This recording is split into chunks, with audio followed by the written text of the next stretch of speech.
Hey, look, red states, you states that voted for Donald Trump over Joe Biden, look, y'all got a problem going on out there, and y'all are making our entire country look bad because of it.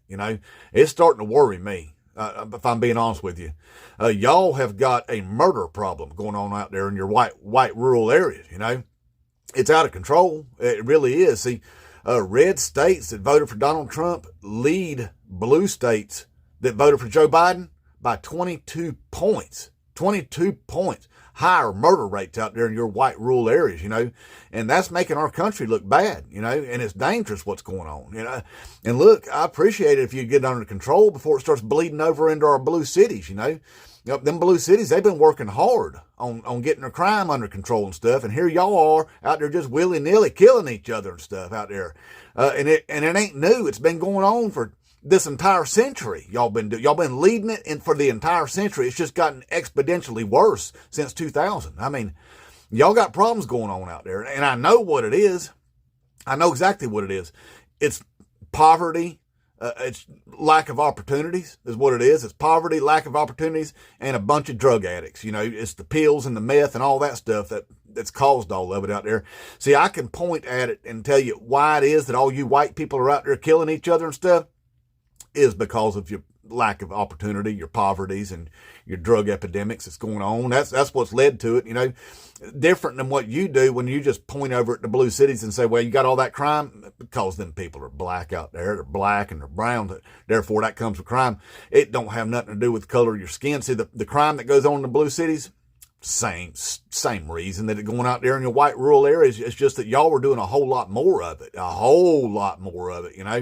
and I'd really appreciate it if y'all would get it under control, because like I said, it's going to bleed over into our blue cities and make us look bad, and we've been working on it hard for the whole century while y'all been going the opposite way, just going out there and just killing each other. And it's white on white crime, most of it, y'all. It's just white on white crime what y'all are doing to each other out there over them pills and the poverties and the lack of opportunities, and anyway, so I went ahead and did some deep research into it, try to figure out the problem, what's going on here. I did it for you, because I know you always tell us there, Team Taco, you fake ass patriots, that we need to go do our own research, and I took it to heart. It's what I did. I was like, they tell me all the time I need to do my own research, and I need to figure out why we got National Guard going into all these blue cities and stuff, with all that crime that's going on. And I looked into it and found out it's Krasnov, Donald F. and Trump. You know what's a syphilitis up in his brain bucket's what it is, and he's got things all backwarded up in his brain bucket right there. He's sending the National Guard, wasting all of that taxpayer dollars, sending them into the wrong places. If he says he's going after crime, he needs to send them out there in white rural Americas where he needs to send it, because it is bad out there, and it needs to be taken care of. It really does. So anyway, I did a bunch of research, some really, really deep research on this with sources, facts, evidence, all that stuff, statistics. I know that's a lot for you right there, but I did it for you is what I'm saying, because I've got this thing. I don't know if you've heard of it. It's called the internet, and I discovered this thing, 30 years ago, and now then they've got these AIs, and you can start doing search queries and stuff. Searches. You can start searching, asking questions and stuff, and it'll really dig in to all that information. You can put together these comprehensive reports and stuff. That's what I did. I put together a big old comprehensive report just for you, Team Taco, you fake ass patriots. So you'd stop being all confused up about who's actually doing all the killing and murdering and raping in this country, because it's you. It's you. It's what out there in rural white America. It's you doing all that stuff, and you're blaming the wrong people. You're scared of cities whenever they're safer than your white rural Americas are. So anyway, I did that for you, and I hope you'll go ahead and listen along. I put it into a podcast form so that you can just listen to it, just listen to it. That way you don't have to do a bunch of reading. It's into a podcast for you, for entertainment purposes only there for you, and for educational purposes, definitely. So anyway, hope you enjoy this, and I'll see you on the other side. Welcome back to The Deep Dive. Few topics in America ignite more passionate debate than crime and public safety. You've definitely heard the headlines, the political rallies, the constant focus on blue cities, and specific demographics being blamed for what they call a crime crisis. It often feels like a narrative, designed more to score political points than to really understand what's happening. Today, we're taking a stack of your sources, some really rigorous empirical analysis, data from the FBI, the CDC, BJS, even direct city police reports.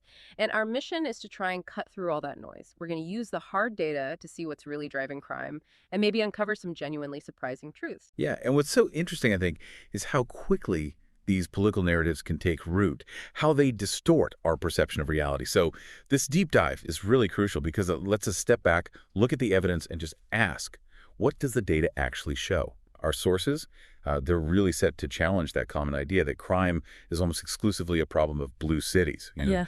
or democratic leadership. Instead, we'll scrutinize the data at multiple levels. It reveals a much more complex and often, counterintuitive picture.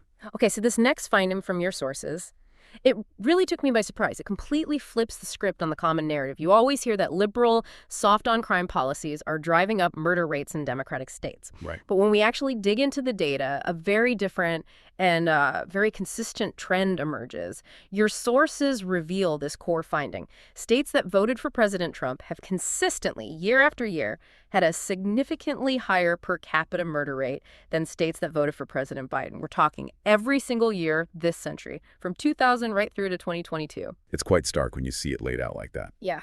Let me give the most impactful numbers. Over that 21-year period, 2000 to 2020, the average per capita murder rate in Trump voting states was a staggering 23% higher than in Biden voting states. And this isn't just a minor blip, it's what researchers are calling the red state murder gap. And it dramatically widened over time, too. It started around, 9% in the early 2000s? Yeah. But by 2019, that gap had soared to a peak of 44%. 44%? Wow. Yeah. And to put it snarkily, between 2000 and 2020, murder rates in Trump voting states jumped nearly 40%, almost 40%, while Biden voting states saw an increase of just over 13%. Which raises a really important question, doesn't it? If this red state murder gap is so persistent, so clear in the data, why isn't it more widely understood? I mean, when we connect this to the broader context, we see this consistent pattern. For 2 decades, states like Louisiana, Mississippi, Alabama, Missouri, Yeah. they've routinely dominated the top 10 for highest murder rates. Louisiana, for instance, held the highest murder rate in the country for 18 years straight. 18 years. Yeah. And meanwhile, states frequently in the political crosshairs like New York and California, they haven't even appeared in the top 10 this entire century. New York hasn't even cracked the top 25. So this isn't a fluke, right? It's not a one-year anomaly. It's a deep-seated and widening trend. And it directly challenges those political narratives we hear all the time.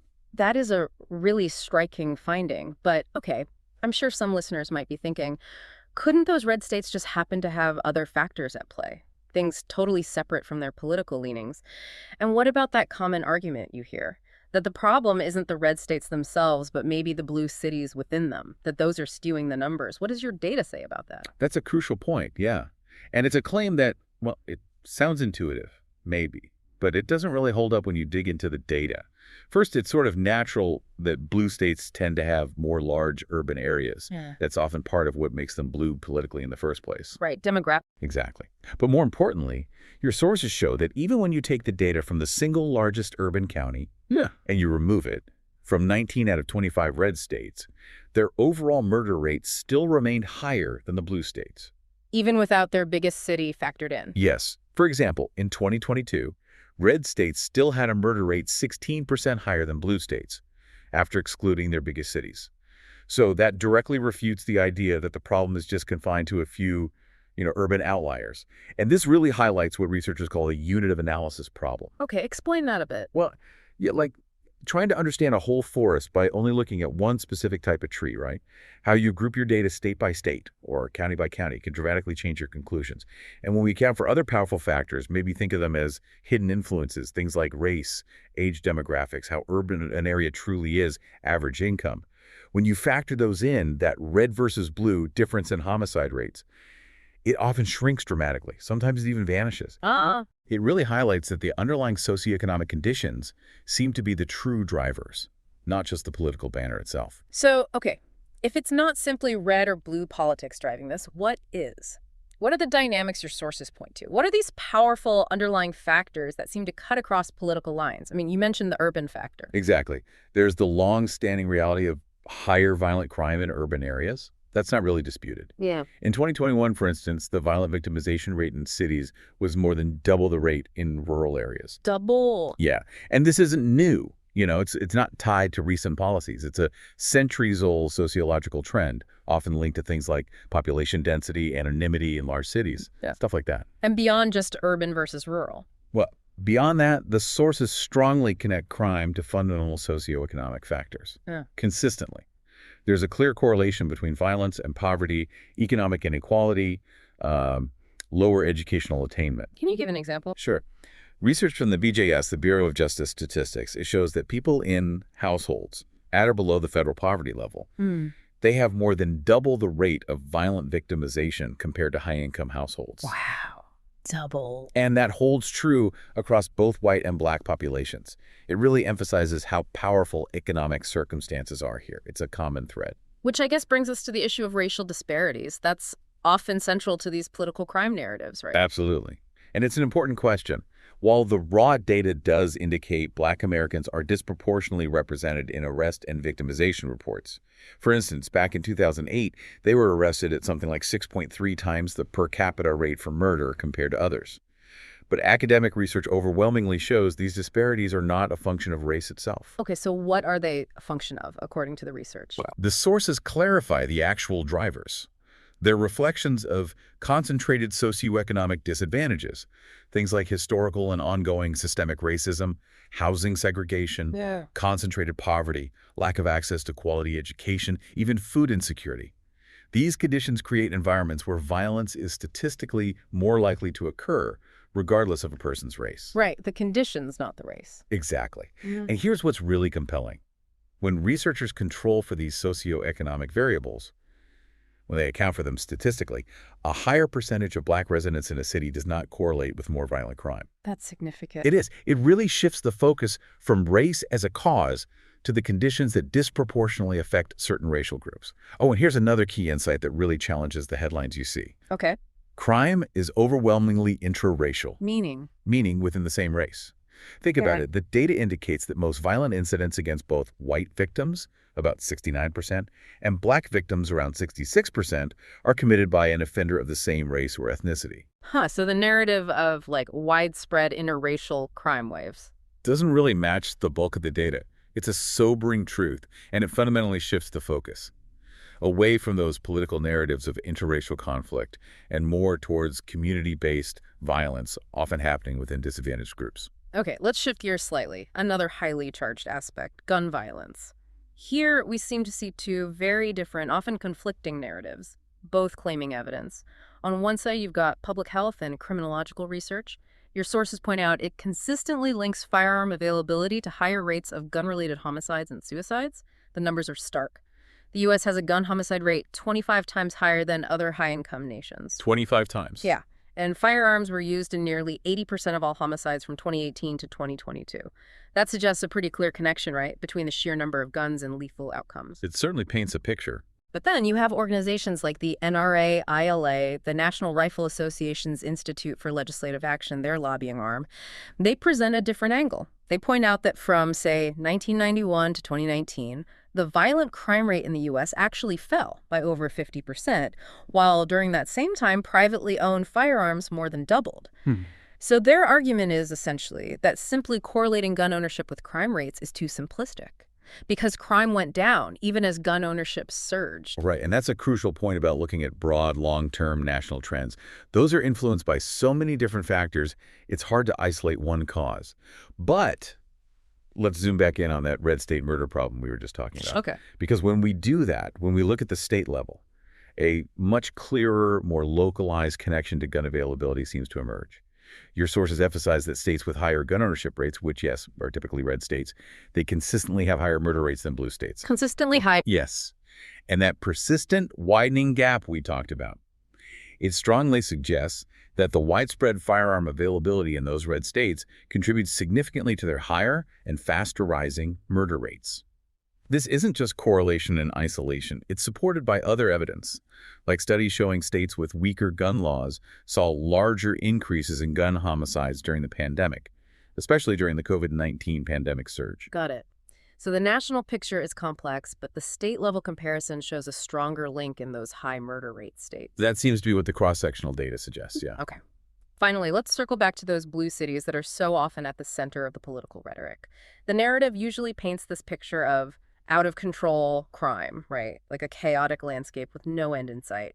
But what does the most recent data tell us? Are these major urban centers really spiraling? Well, what's truly fascinating here, and encouraging actually, is that an analysis of recent data from major cities like D.C., Chicago, Baltimore, it reveals a trend that directly contradicts those claims.